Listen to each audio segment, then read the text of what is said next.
You think you're in control. You think it's just a habit, a release, a moment of pleasure. But deep down, when everything quiets, you can feel it, something is off.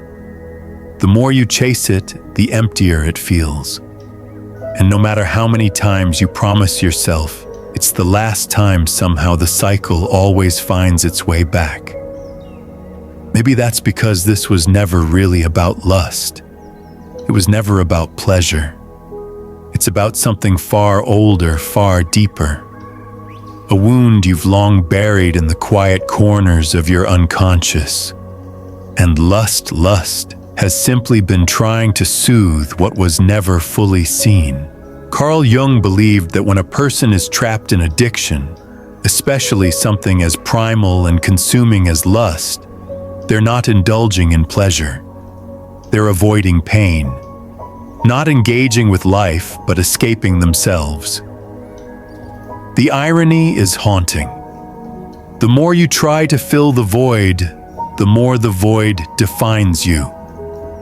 But what if the very thing you keep running from is the key to everything you've been seeking? It often begins in silence.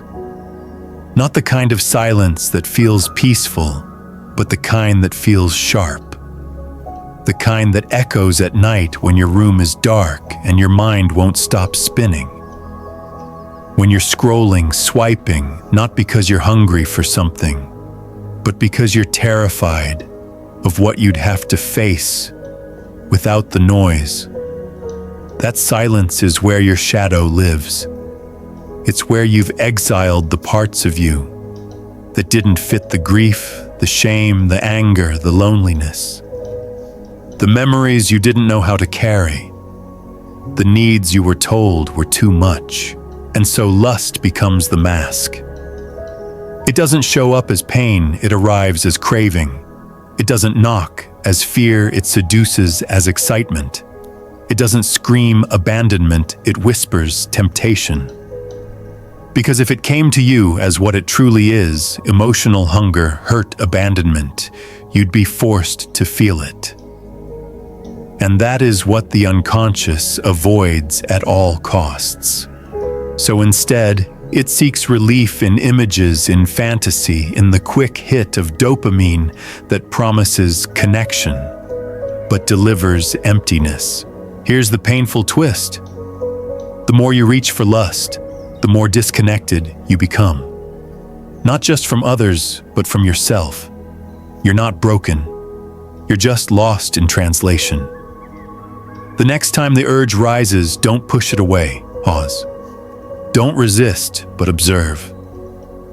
Ask yourself, what am I really feeling right now? Maybe it's loneliness. Maybe it's fear. Maybe it's simply boredom. But beneath every urge is an emotion that never got to speak. And when you stop silencing the messenger, you begin to understand the message. Most people confuse pleasure with joy. We're wired to chase what feels good, but not everything that feels good is good for us. That's the trick of dopamine. It's not the reward, it's the promise of one. It's that rush of anticipation before the click, the tension before the release. That's why it's addictive. It feels like you're about to get something, even when you never do. Every time you give in to that anticipation, you're not finding satisfaction. You're deepening the gap. You mistake stimulation for connection. You think something real is coming, but all you're left with is the crash. It's not that you didn't feel pleasure, it's that pleasure never had the power to fulfill you. Joy doesn't scream. Joy doesn't seduce. Joy waits quietly in presence, in meaning, in stillness. Jung said our deepest suffering comes from confusing stimulation with fulfillment. And once you see the difference, the illusion begins to lose its grip. But this runs even deeper. Because this isn't about lust. It's about the child within you who's still waiting. The one who wasn't seen. The the one who didn't get held, the one who didn't know what it meant to feel safe, so they built a world in their mind to survive.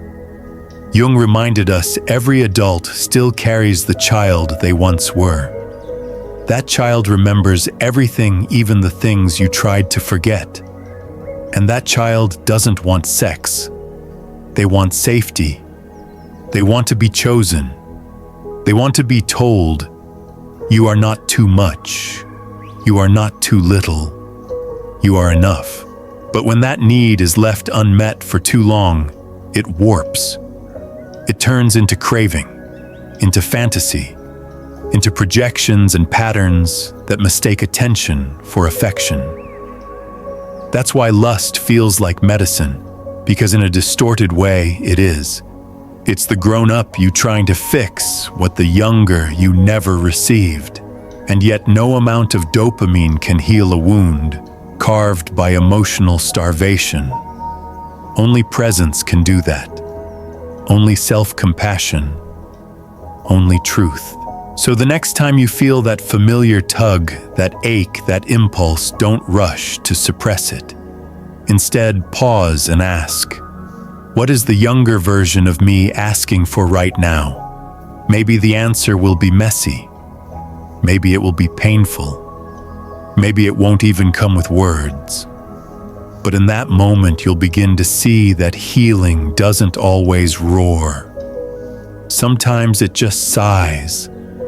Sometimes it just wants to be heard. And here's where it begins to shift. Because the closer you move toward real connection, toward wholeness, the more seductive the addiction becomes. That's not failure. That's friction. It's the ego trying to protect what's familiar. Even if what's familiar has been hurting you for years, it will try to convince you that your cravings are stronger than your will, that your desire is who you are, that there's no path beyond the pattern. But that isn't truth. That's trauma dressed up in urgency. This journey isn't linear. You'll take 3 steps forward and fall 6 back. You'll feel like you're making progress, and then crash. And in that moment, you'll be tempted to call yourself a failure. But please don't. Because those crashes, they're data. They're signals. They're maps that point you back to yourself. You are not your urges. You are not your habits. You are the awareness behind them. And the fact that you're still listening, still here, still trying, that means something. That means something is waking up in you. And if you stay with it, even through the discomfort, even through the doubt, you'll begin to realize what this was really about. It was never about lust. It was about who you become when you no longer need it. You think it's getting worse. The cravings feel stronger. The guilt heavier. The gap between who you are and who you want to be seems to be growing. And quietly, in some hidden place inside, you begin to worry maybe you're not meant to be free from this. Maybe this is just who you are now. But what if this isn't a sign of failure? What if this is the beginning of the end, the final layer cracking? Carl Jung once said that the unconscious always chooses the right moment to rise. Not when you're ready in your mind, but when your soul is. And when it does, when all the buried parts of you start surfacing, it rarely feels like peace. It feels like falling apart. That's what makes this stage so deceptive. The collapse often comes right before the breakthrough. Lust, you see, doesn't exist in isolation. It finds its way into the cracks left by something else, something missing. And if you don't look deeper, you'll believe lust is the root. But it's not. It's a symptom. And the deeper you go, the more you see that addiction thrives in the absence of meaning. Lust doesn't show up because you're weak. It shows up because you're starving. Not for pleasure, but for purpose. Not because you're broken, but because you're human. And in a world that floods you with distractions, but starves you of direction, you begin to reach for anything that even remotely feels like aliveness. Even if it's fake, even if it burns out moments after ignition. Modern life has a way of numbing the soul. You wake up, scroll work, scroll sleep, repeat. You check boxes but never check in. You build routines but lose your reason. And in that vacuum, lust becomes a stand-in for something sacred. It mimics vitality. It promises intensity. It gives you a temporary why but never delivers the how. That's why the addiction doesn't end just by saying no. It ends when something deeper says yes. Yes to purpose. Yes to alignment. Yes to living for something greater than impulse. The ones who heal don't do it because they're stronger. They do it because they stopped asking, "How do I stop?" and started asking, "What am I here to live for?" Once that shift happens, everything changes. You no longer see your cravings as enemies. You see them as signs. Not signs of weakness, but signs of misdirection. And in that new understanding, healing begins not through force, but through redirection. But don't be fooled. Just because you've found clarity doesn't mean the path is smooth. In fact, that's often when it gets harder. You'll have good days, even good weeks. You'll feel free, and then out of nowhere you'll crash. Not because you did something wrong, but because your ego isn't interested in healing. It's interested in survival. Jung warned us the ego doesn't care about truth. It cares about what's familiar. It will fight to preserve the pattern even when the pattern is killing you. So when you begin to change, when you stop reacting, when you stop indulging, when you pause instead of chase, your ego panics. It doesn't know who you are without the habit. And so it tempts you. Not because it wants you to feel pleasure, but because it wants you to feel known. That's why your relapses don't happen when you're at your weakest. They happen when you're strongest, when you're closest to letting go. The ego senses the shift. It feels its control slipping, and it throws everything it has at you: shame, nostalgia, fantasy, doubt. But if you can recognize this moment for what it is, not a failure, but a signal, you begin to take back your power. You learn to sit with the discomfort, to breathe through the ache, to choose not to follow the old story. And in doing so, something new happens. The urges begin to change. They don't disappear, not yet, but they shift. They lose their fire. They begin to feel mechanical, repetitive, almost boring. And yet, you still return to them. Not for pleasure, but because you don't know who you are without them. This is the most dangerous part. Numbness. Numbness is where many people give up. Because at least when you felt the thrill, it made sense. But now you go through the motions, feel nothing, and still can't stop. That's when you know this isn't about lust anymore. It's about anesthesia. You're not chasing excitement. You're avoiding reality. You're not indulging desire. You're escaping feeling. And if you stay in that place too long, everything begins to flatten: your work, your relationships, your dreams. The color drains from life, and the craving becomes a ritual. A way to not feel, a way to not be. But here's the thing. If you're still listening to this, it means your soul hasn't gone silent. It means something inside you still wants to feel. still wants to be whole, still believes that there's more to you than this habit. To come back, you don't need to punish yourself. You need to re-enter. Gently, slowly, without judgment. Begin with stillness.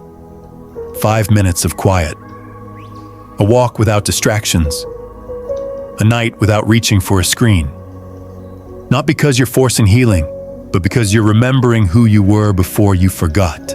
You aren't meant to live numb. You aren't here to survive your cravings. You're here to transcend them. Not by erasing them, but by understanding why they came. They are not the enemy.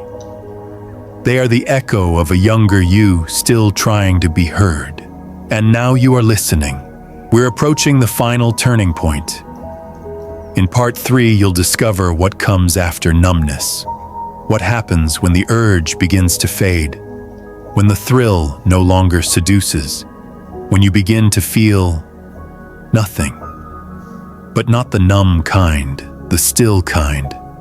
The kind that marks a return not to perfection but to peace, to wholeness. That's where we're going next. You've released the grip. You've made peace with the silence. And now you're standing at the edge of something unfamiliar. Not another craving, not another test, but a completely new way of being. There is no applause here, no bright lights or sudden surge of joy. In fact, you might wake up one morning and feel nothing. You move through your day and realize the craving that once screamed for your attention is now barely a whisper. It doesn't arrive like a battle won. It arrives like a page turned. Quiet. Barely noticeable. And that's what confuses so many. Shouldn't you feel triumphant? Shouldn't the fading of desire feel like a victory parade? But instead you feel a stillness that you don't quite recognize. Not heavy like guilt, not hollow like numbness, but different, spacious, bare. As if the part of you that once needed the chase has exhaled for the first time in years. This moment, this quiet, feels almost like loss. But it's not loss. It's recalibration. Carl Jung often spoke of the ego's confusion when it no longer has a role to play. The identity built around struggle, desire, relapse, and recovery begins to dissolve. And what's left is the raw question, who am I now? It's tempting to run back to the noise just to feel something again. But if you stay here, if you don't rush to fill the silence, you begin to hear something deeper.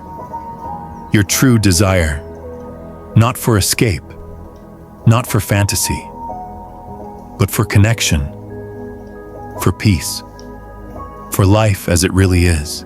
And then comes another illusion, one of the last, that the goal of this journey is to become untouchable, that one day you'll be so free, so immune, so evolved, the temptation will simply vanish. But that's not how real freedom works. Real power is not the absence of temptation. It's the presence of choice. The moment you see the old pattern rise and gently smile at it, not because you're trying to fight it, but because it no longer defines you. You don't flinch. You don't react. You remember. The ego will still knock. The fantasy will still flicker. But they no longer hold power. Not because you push them away, but because you've walked past them too many times to be fooled again.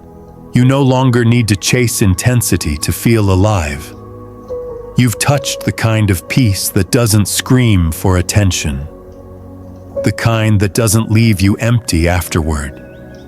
The kind that whispers you are already enough. And that reflection in the mirror, it's no longer fractured. It's whole. Not because you killed the darkness, but because you finally learned how to walk beside it without letting it lead. Because this is the deeper truth. The shadow doesn't die. It doesn't disappear with one grand realization or some dramatic breakthrough. It stays, but its role changes. Before it drove, now it rides beside you. Before it whispered lies, now you hear its voice and know it's only memory, not command. You are not meant to destroy your shadow. You are meant to integrate it, to bring it home, to let it be a part of your story, but never again the author. And in this return to self, you gain something greater than immunity. You gain sovereignty, clarity, depth. Not because you chased them, but because you stopped chasing everything else. So now, what happens when this video ends? You'll be tempted maybe not by lust, but by the old loop, the comfort of distraction, the inertia of routine, the ease of forgetting. But don't. If even a single part of this message reached something buried inside you, sit with it. Let it echo. Ask yourself, which part of me still craves illusion? What am I really avoiding, and who could I become if I finally stopped running? Carl Jung once said, "Until you make the unconscious conscious, it will direct your life and you will call it fate." But this moment is not fate. It's choice. It's awakening. You've seen the patterns. You've walked through the storm. You didn't just want change, you faced yourself to create it. And that means you're ready. So if this message spoke to something true within you, tell me what part struck you the most. Leave a comment, share your turning point. And if you're ready to keep walking this path together, subscribe, because this journey isn't over. But now you're not walking through it blind anymore. You're walking through it awake, and that changes everything.